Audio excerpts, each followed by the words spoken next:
할렐루야. 오늘 3부 예배에 나오신 모든 분들을 환영하고 축복합니다. 저는 오늘 예배를 시작하면서 시 한 편을 여러분과 함께 읽으려고 합니다. 정호승님의 범길이라고 하는 시입니다. 우리 함께 읽겠습니다. 길이 끝나는 곳에서도 길이 있다. 길이 끝나는 곳에서도 길이 되는 사람이 있다. 스스로 범길이 되어 끝없이 걸어가는 사람이 있다. 강물은 흐르다가 멈추고 새들은 날아가 돌아오지 않고 하늘과 땅 사이의 모든 꽃잎은 흩어져도 보라, 사랑이 끝나는 곳에서도 사랑으로 남아있는 사람이 있다. 스스로 사랑이 되어 한없이 범길을 걸어가는 사람이 있다. 범길을 너무나 아름답게 묘사한 시입니다. 그런데 저는 이 시를 읽으며 생각했습니다. 시인이 생각하는 범길이 정확하게 무엇인지는 잘 모릅니다. 그런데 저는 이 시를 읽으면서 부활하신 예수님이 떠올랐습니다. 모든 것이 멈춰지고 끝났다고 하는 그 사망으로 모든 것이 끝났다고 하는 그 순간 새로운 길을 내시고 부활의 길을 내시고 그 길을 영원하게 이끌어 가시고 인도하신 예수님. 모든 것이 멈춘 것 같고 더 이상 희망과 기대할 것이 없는 것 같은 이 세상 속에서도 여전히 사랑으로 남아서 그 자리를 지키고 계시면서 새로운 길을 열어서 사랑의 길을 만들어 가시는 예수 그리스도. 그분이 어쩌면 이 범길같이 우리를 찾아오신 예수 그리스도, 부활하신 예수 그리스도의 모습이 아닐까 저는 생각합니다.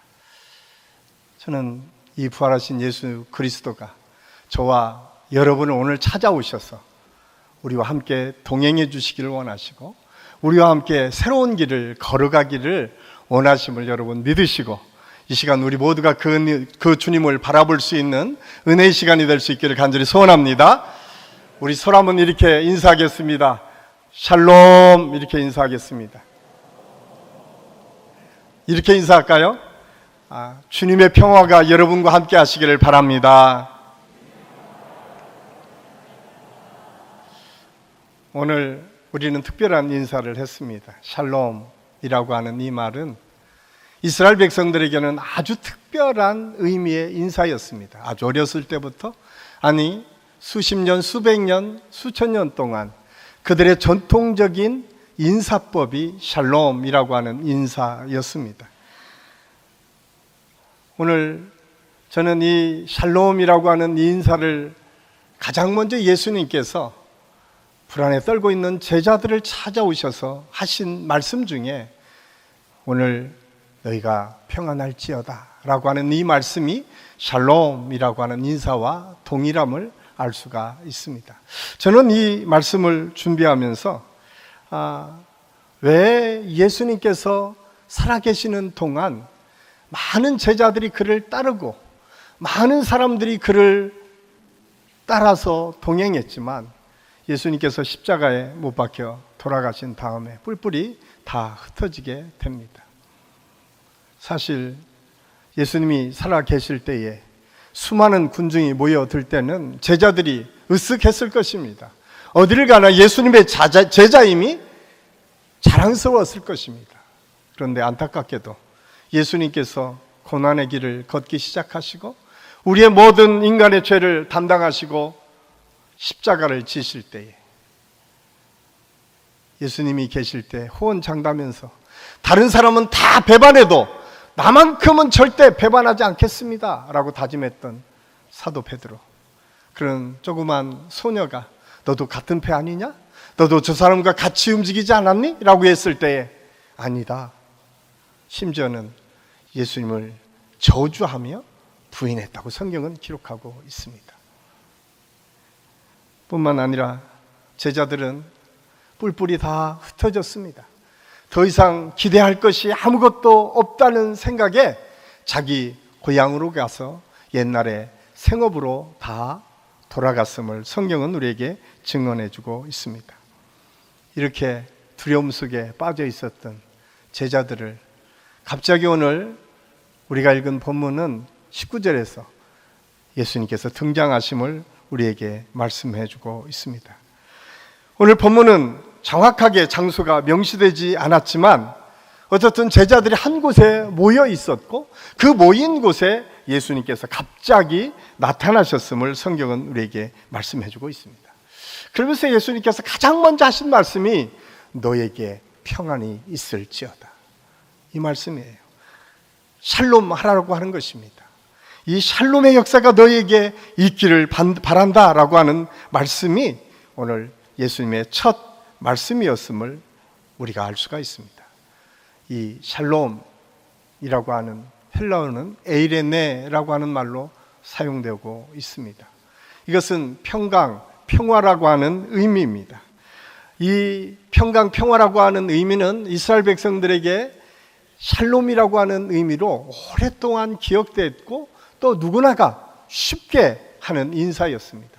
그런데 이 샬롬에 담겨져 있는 의미는 우리가 생각하는 것보다 훨씬 더 포괄적이고 우리 모든 삶의 전반에 영향을 끼칠 정도로 확대돼서 해석될 수 있는 말임을 알 수가 있습니다. 평강은 능동적이고 적극적인 개념의 단어입니다. 전쟁과 갈등이 멈춰진 평화를 의미합니다. 온전한 삶, 번영과 형통, 건강이나 치유의 의미도 이 안에 있습니다. 불의를 제거하고 공의를 세우는 것, 무질서에서 질서의 삶으로 변화시켜 나가는 것, 이것이 샬롬이다라고 이스라엘 백성들은 알았고 그렇게 전해지고 있었음을 알 수가 있습니다. 물론 이 샬롬이라고 하는 의미 속에는 마음의 평강의 의미도 있습니다. 그런데 마음의 평화라고 하는 의미보다는 외적으로 더 적극적으로 개입하여서 다툼이 있는 곳에 평화를 만들어라, 슬픔과 좌절이 있는 곳에 다시 기쁨과 축복으로 바꾸어라 라고 하는 아주 능동적이고 적극적인 의미가 이 샬롬이라고 하는 말 속에 있음을 우리는 알아야 됩니다. 특별히 예수님께서 하나님과 깨어진 관계를 회복하시기 위해서 이 땅에 오셨는데 그것 자체가 샬롬을 이루러 오셨음을 우리가 알 수가 있습니다. 그래서 예수님은 샬롬이십니다. 우리에게 평화를 주시고 우리에게 화목을 주시고 우리에게 새로운 하나님의 축복의 길을 열어주시는 분이셨음을 성경은 우리에게 말씀해 주고 있습니다. 그렇다면 왜 제자들은 이 평강, 이 샬롬을 잃어버렸을까요? 바로 예수님께서 십자가에 죽으셨기 때문에 그렇습니다. 그들이 함께 하나님의 나라를 꿈꾸며 그들은 이 땅의 새로운 평등의 나라, 모든 사람이 기쁘고 즐겁고 행복할 수 있는 나라, 더 이상 다른 나라의 지배를 받지 않고 로마가 더 이상 지배하지 않고 이스라엘 스스로 독립하는 나라 뿐만 아니라 아마 제자들의 마음속에는 예수님께서 가는 곳곳마다 귀신을 쫓아내셨습니다. 병든 자를 치유해 주셨습니다. 오병이어의 기적을 일으켜 주셨습니다. 이 기적의 주님이 우리 옆에 있기 때문에 심지어는 죽은 자를 살리는 놀라운 능력까지 보여주셨습니다. 그들은 기대했을 것입니다. 아, 이 주님만 우리 곁에 있으면, 이 주님만 우리와 함께 하시면 우리에게 모든 길은 열려질 것이다. 아마 제자들은 예수님을 따라다니는 3년 동안 내내 그런 생각 속에 따라다녔을 것입니다. 그런데 웬걸 그 예수님께서 십자가를 지고 돌아가신 거예요.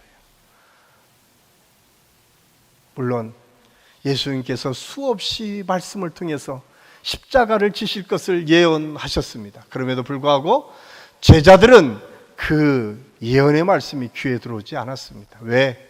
지금 자기들이 생각하고 자기들이 원하는 것들이 그들의 삶을 더 주장했었고 지금 자기가 원하는 것이 더 그들에게 필요했기에 예수님께서 말씀하신 고난의 이야기는 귀뚱에도 들리지 않았을 것입니다. 그런데 예수님께서 예언하신 것처럼 예수님께서 고난을 당하시고 십자가에 죽으신 것입니다. 더 이상 예수님을 통해서 뭔가를 꿈꾸기에는 너무나 힘들고 어려운 순간이 그들에게 다가온 것입니다.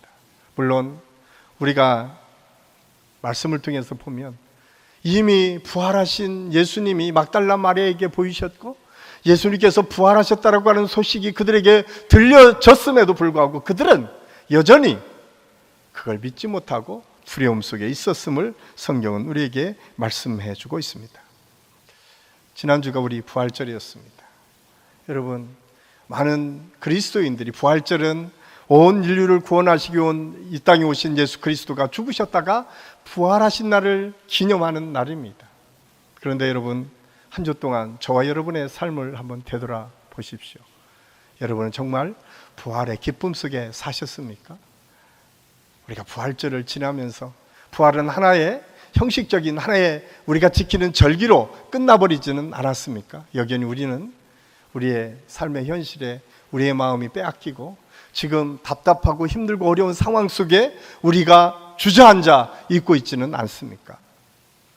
저는 오늘 이 현장에 예수님께서 다시 저와 여러분에게 찾아오셔서 말씀하십니다. 평안할지어다. 샬롬을 이루며 살아라. 나와 함께 이 땅에 샬롬을 이루며 살자라고 우리에게 도전하고 충동하시는 예수 그리스도의 그 말씀 앞에 우리가 설 수 있기를 간절히 소원합니다. 그러기 위해서 필요한 것이 무엇인가? 오늘 말씀을 통해서 샬롬을 이루기 위해서 우리에게 필요한 것은 가장 먼저 예수님을 인격적으로 만나는 것에서부터 출발함을 오늘 성경은 우리에게 말씀해 주고 있습니다. 오늘 본문 19절은 갑자기 제자들 곳 가운데 서 계신 예수님을 묘사하고 있습니다. 단순히 영적인 형태로 예수님께서 등장한 것이 아닙니다. 20절에 보면 이미 못자국과 옆구리의 창자국을 보여주셨다 성경은 말씀해 주고 있습니다. 뿐만 아니라 제자들과 대담하고 이야기를 나누시는 예수님의 모습을 보여주십니다. 그렇습니다. 오늘 이 말씀을 통해서 우리가 깨닫는 것은 샬롬은 이렇듯 부활하신 예수님을 만남으로부터 시작된다고 하는 사실을 성경은 우리에게 말씀해 주고 있습니다. 예수님을 인격적으로 만나기 시작하면 우리 삶 가운데 샬롬이 시작된다라고 하는 사실을 성경은 우리에게 말씀해 주고 있습니다. 그렇다면 예수님을 인격적으로 만난다는 것은 무엇일까요? 그것은 예수님과 개인적인 관계를 맺고 개인적으로 그분과 영적인 만남을 갖는 것을 의미합니다. 아마도 여러분들이 다 결혼하신 분들은 아내와 이렇게 직접 보고 말하고 교제하며 사는 것과 마찬가지입니다. 이 땅에 지금 예수님께서 성령을 통해서 또 말씀을 통해서 우리와 함께 하시는 것들을 믿고 의지하고 그분과 교제하는 것을 의미합니다.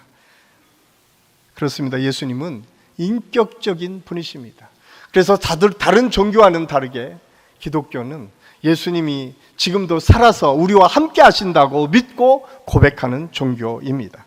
그러기 위해서 먼저 우리는 예수님이 어떤 분이신지에 대해서 알아야 됩니다.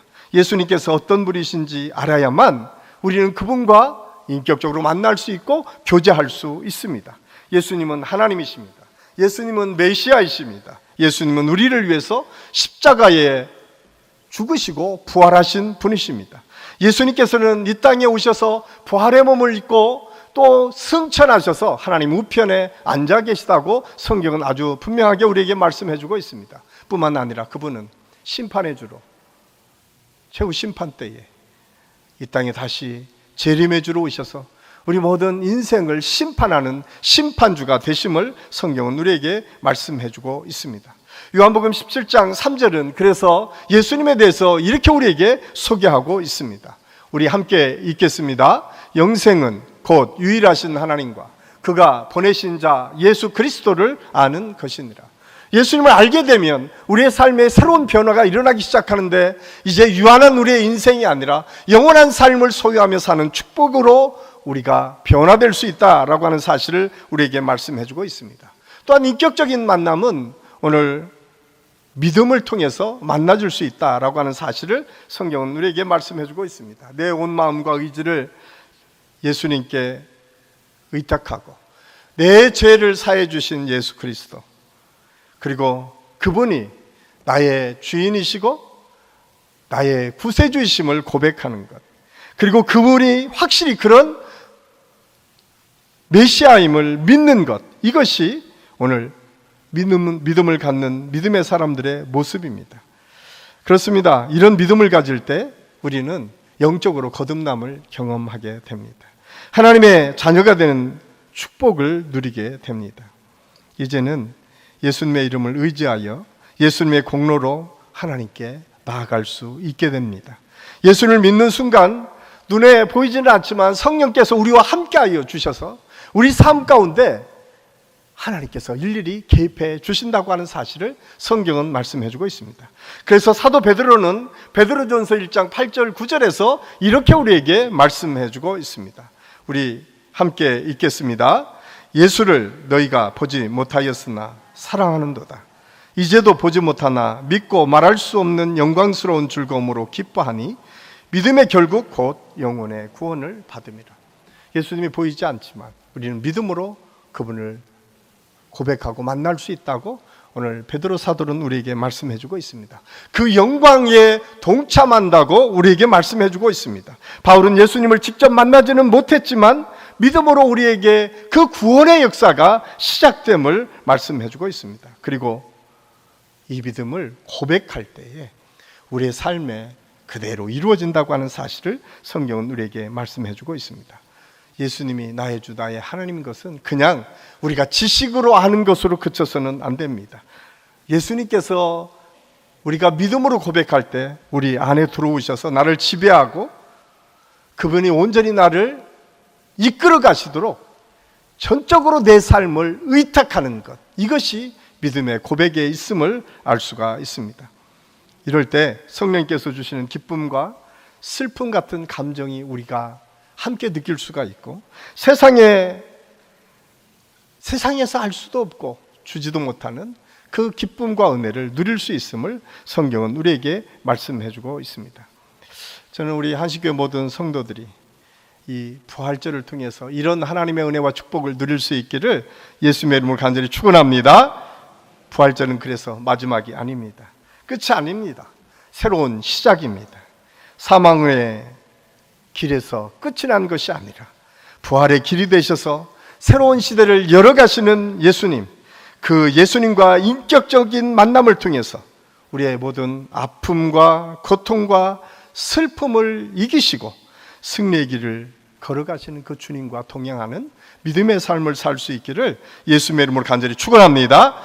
하나님의 샬롬으로 오셔서 우리에게 이 땅에서 샬롬을 이루며 살기를 원하시는 주님의 능력이 저와 여러분에게 있어서 우리가 부활절로 우리의 삶이 끝나는 것이 아니라 우리의 기억 속에 부활이 사라지는 것이 아니라 오늘 또 살아서 우리와 동행하시기를 원하시는 그 주님과 동행하는 믿음의 삶을 살 수 있기를 간절히 소원합니다.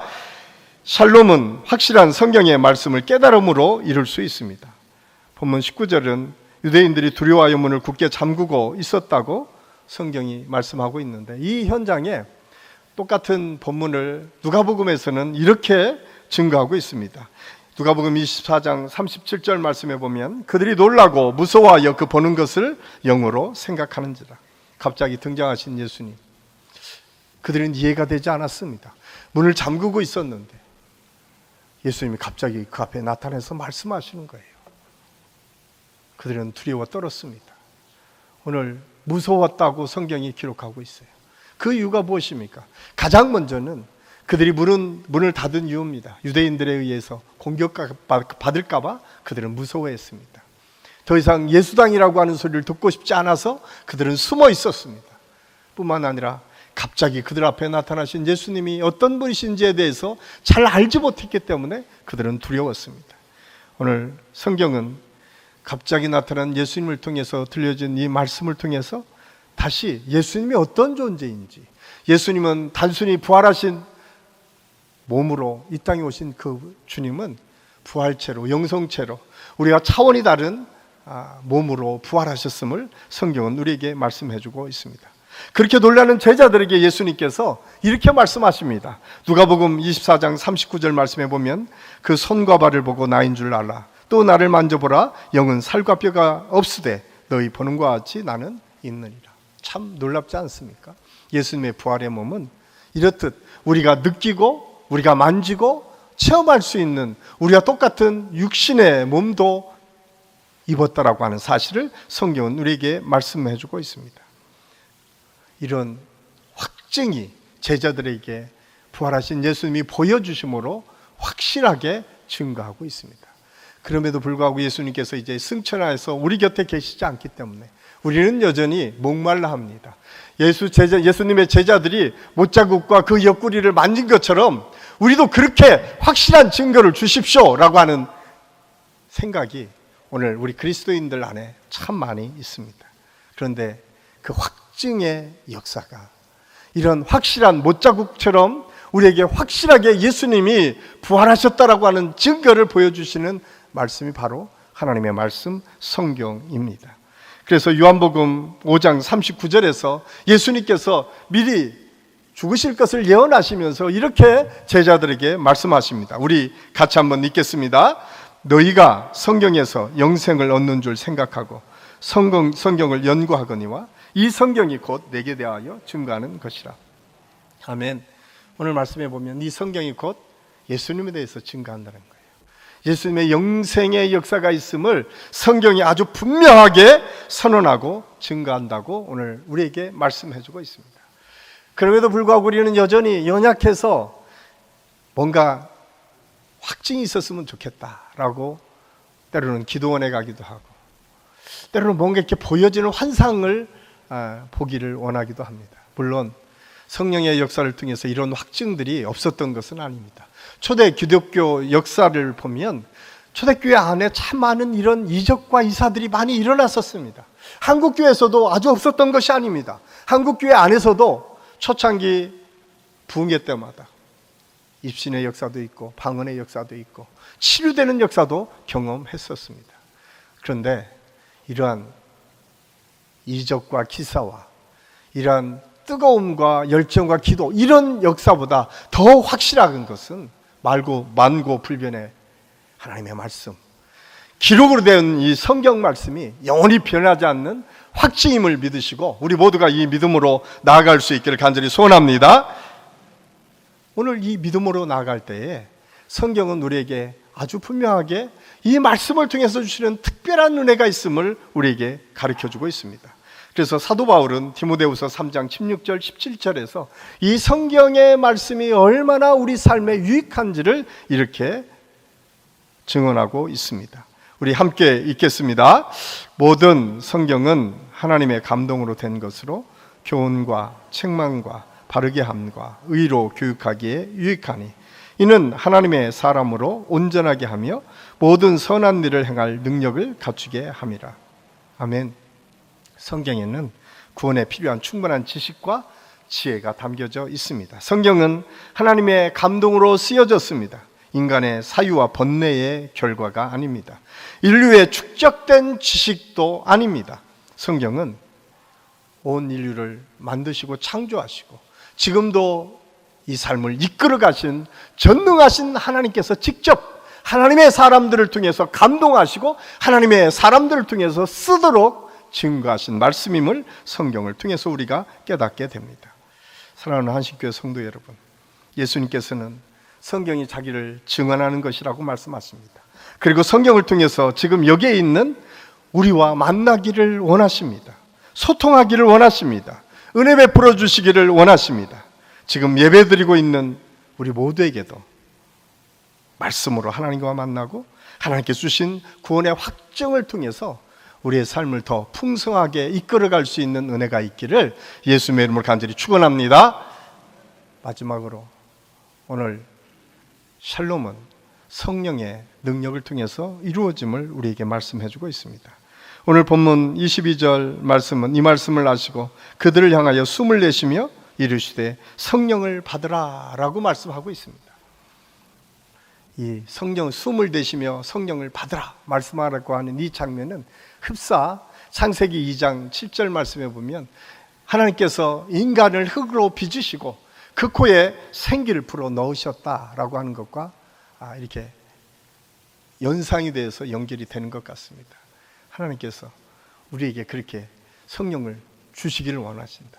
생기를 불어 넣으시기를 원하신다라고 하는 사실을 강조하기 위해서 아마 요한 사도가 기록하지 않았을까 저는 생각을 합니다. 이러한 표현을 통해서 우리가 깨닫는 것은 무엇입니까? 바로 성령은 하나님으로부터 오는 영이다 라고 하는 사실을 깨닫게 됩니다. 우리가 잘 아는 에스겔 37장에 보면 마른 뼈다귀가 골짜기에 질비한 사건을 성경이 기록하고 있는데, 거기에 하나님의 영이 임하니까 그 마른 뼈들이 살이 돋고 생명이 되어서 군대를 이루었다, 성경은 말씀해주고 있습니다. 저는 이 숨을 내쉬며 성령을 받으라고 하는 이 말씀을 묵상하면서, 저는 오늘날 지치고 힘들고 어려운 삶 때문에 마른 뼈처럼 더 이상 아무런 기대와 소망이 없는 자처럼 살아가는 우리 믿음의 사람들을 향해서, 어쩌면 부활의 놀라운 역사가 우리 속에 임했음에도 불구하고 여전히 삶의 여러 가지 형편과 어려움 때문에 주저앉아 있는 저와 여러분을 위해서 우리 주님께서 다시 말씀하십니다.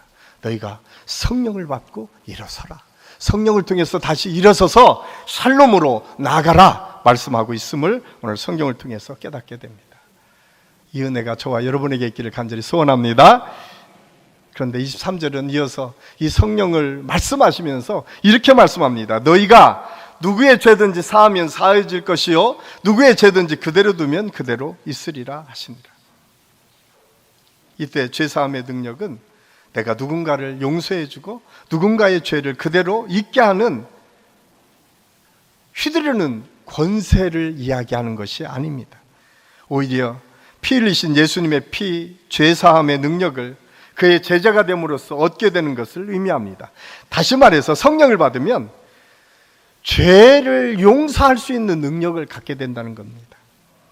바로 이러한 마음을 가지고 이를 실천하며 살라고 다시 예수님께서 파송하는 장면이 오늘 23절 말씀입니다. 사실 전체적인 내용을 보면 갑자기 24절 3절 이 말씀을 많은 학자들이 왜 예수님께서 여기에서 이 말씀을 하셨을까 잘 이해가 되지 않았습니다. 그런데 저는 이 말씀을 묵상하면서 다시 예수님께서 우리를 샬롬의 사람으로 파송하는 장면이 이 말씀의 내용이다, 저는 그렇게 받아들여졌습니다. 영국의 시인이며 모더니즘의 대표적인 작가였던 오드는 우리가 사는 이 시대를 가리켜서 불안의 시대다라고 말합니다. 과연 우리는 오늘날 다른 어느 시대보다 더 불안한 시대를 살고 있습니다. 전 세계적으로는 우크라이나의 전쟁, 또한 핵 전쟁의 위험 속에 우리가 노출되어 있습니다. 자원 고갈 문제, 공해 문제, 식량 문제, 자산 폭발 테러 문제, 핵 전쟁의 위협 등 끊임없이 우리 지구촌 삶에 이 우리의 불안 요소들이 너무나 많이 있습니다. 가까이 우리 나라는 어떻습니까? 코로나로 인해서 너무 오랫동안 막혀 있기도 했지만 이제 좀 좋아지니까 여러분 정말 좋은 일들이 많아지는 것처럼 보여집니까? 사실 가장 큰 문제는 우리 젊은이들이 어떻게 이 땅의 시련을 극복하고 살까라는 고민이 있는 나라가 됐습니다. 매일매일 매스미디어는 서로 잘났다고 싸움하는 정치의 모습들이 계속 보여지고 있습니다. 국민을 생각하기보다는 자기들의 이익만을 추구하려고 하는 많은 집단들이 이제 자기들의 소리를 내기 시작했습니다. 물론 중요합니다. 그러나 더 중요한 것은 이 모든 것 속에서 서로 화해하고 용서하고 하나 되는 역사를 어떻게 이룰 것인가가 더 중요합니다. 저는 한식교회 모든 성도들이 관심이, 물론 나라를 위해서, 민족을 위해서, 이 땅에 정말 정의와 평화가 이루어지기를 위해서 기도해야 됩니다. 그런데 더 중요한 것은 나로부터 평화를 이루는 믿음의 삶을 살 수 있어야 됩니다. 우리 가정에서, 우리 직장에서, 내가 만나는 사람들과의 관계 속에서 평화를 이룰 수 있어야 됩니다. 그러기 위해서 이 샬롬을 이루기 위해서는 초월적인 하나님께서 주신 평안이 우리에게 있어야 돼요. 그래서 요한복음 14장 27절에서는 이렇게 우리에게 말씀합니다. 우리 함께 읽겠습니다. 평안을 너희에게 끼치노니 곧 나의 평안을 너희에게 주노라. 내가 너희에게 주는 평안은 세상이 주는 것과 같지 아니하니라. 아멘. 하나님께서 주신 이 평안이 우리 안에 있을 때 우리는 평안을 이루는 믿음의 사람으로 살 수 있습니다. 초대교회 교부 중에 한 사람이었던 크리소스톰이라고 하는 위대한 교부가 있었습니다. 그는 어디서나 예수 그리스도의 복음을 증거했습니다. 로마가 황제가 지배했던 시대에 예수님을 증거하는 것은 위법이었습니다. 그럼에도 불구하고 크리소스톰이 예수님을 증거하니까 그를 잡아다 가둡니다. 그래서 그렇게 얘기합니다. 저 사람을 아주 문제 있는 사람이기 때문에 황제가 독방에 놔라라고 하니까 그 사람은 그렇게 얘기하는 거예요. 안 됩니다. 저 사람은 독방에 들어가면 더 하나님과 깊은 교제에 들어가서 더 기도를 열심히 합니다. 그래? 그러면 어떻게 할까? 그러자 황제가 그렇게 얘기합니다. 악한 강도나 악한 일을 한 많은 범죄인과 함께 그를 집어넣어라. 그러니까 그것도 안 됩니다. 왜냐하면 아무리 악한 범죄를 저지른 사람이라도 크리소스톰이 들어가면 예수 그리스도의 복음을 듣고 변화되어서 전도가 되기 때문에 안 됩니다. 그러자 화가 난 황제가 그럽니다. 그러면 저 크리소스톰을 당장 꺼내서 목을 베라. 그러니까 신하가 그렇게 얘기합니다. 그건 더더욱 안 됩니다. 목을 베도 순교가 최고의 영광이라고 생각하는 저들은 순교하면 더 많은 사람들이 예수님을 믿을 것입니다. 어떤 상황에서 흔들리지 않는 믿음, 그건 세상이 주는 샬롬이 아니었습니다. 크리소스톰은 어떤 상황에서도 흔들리지 않고 하나님께서 주시는 평안으로 그 상황에 맞게 주님을 증거하는 믿음의 사람으로 그는 살았습니다. 사랑하는 한신교회 성도 여러분, 부활 이후에 우리를 찾아오신 예수 그리스도, 그분이 저와 여러분을 향해서 오늘 말씀하십니다. 평안할지어다. 이 평안할지어다라고 하는 이 말씀은 사도 바울이 고린도후서 5장 18절 19절을 통해서 이렇게 해석하고 있습니다. 우리 함께 읽겠습니다. 모든 것이 하나님께로부터 났으며 그가 그리스도로 말미암아 우리를 자기와 화목하게 하시고 또 우리에게 화목하게 하는 직분을 주셨으니 곧 하나님께서 그리스도 안에 계시사 세상을 자기와 화목하게 하시며 그들의 피해를 그들에게 돌리지 아니하시고 화목하게 하는 말씀을 우리에게 부탁하셨느니라. 아멘. 샬롬을 이루는 믿음의 사람, 오늘 너희가 평안할지어다 라고 하는 예수님의 이 말씀은 하나님과의 관계를 화목하게 하게 하신 예수님, 세상과의 관계를 화목하게 하신 그 예수님께서 우리 모두에게 화목의 직분을 주셨다고 말씀하고 있습니다. 너희가 가는 곳곳마다 화목의 사람이 되어서 화목을 이루는 사명을 감당하라고 부탁하셨다고 성경은 우리에게 말씀해주고 있습니다. 사랑하는 한신교회 성도 여러분, 부활 이후 우리는 부활적으로 우리의 삶이 끝난 것이 아니라 다시 이 땅에 오셔서 사랑으로 그 자리를 지키시면서 새로운 길을 열어가신 예수 그리스도, 하나님과 화목을 이룰 뿐만 아니라 인간과 인간과의 관계 속에서 화목을 이루고 집단과 집단과의 관계 속에서 화목을 이루고 세상과 세상 가운데 화목을 이루고 인간과 이 자연과의 관계 속에서 화목을 이루신 그 하나님의 능력의 역사, 그 주님께서 지금 우리에게 다시 부탁하신다고 말씀하고 있습니다. 너희가 화목의 직분을 가진 사람들이다. 너희가 가는 곳곳에 그 화목의 역사가 있을지어다. 저는 이 은혜가 우리 한신교회 모든 성도들에게 있어서 우리 성도들이 가는 곳곳마다 이 화목의 역사가 계속 이어질 수 있기를 예수님의 이름으로 간절히 축원합니다. 기도하겠습니다. 사랑의 아버지 하나님, 은혜를 감사합니다. 오늘 말씀을 통해서 부활 이후에 우리를 찾아오신 예수 그리스도, 그분을 통해서 하나님의 놀라운 역사가 시작되었음을 말씀을 통해서 배웠습니다. 우리 한신교회 모든 성도들이 그 예수님과 인격적으로 만나고 하나님의 말씀을 통해서 깨달아지고 우리의 영역이 더 넓어짐으로 인해서 화목의 직분, 어디를 가나 모든 사람에게 사랑을 나누고 화목하게 하는 그 믿음의 역사를 이룰 수 있도록 인도하여 주시옵소서. 예수님의 이름으로 감사드리며 기도하옵나이다. 아멘.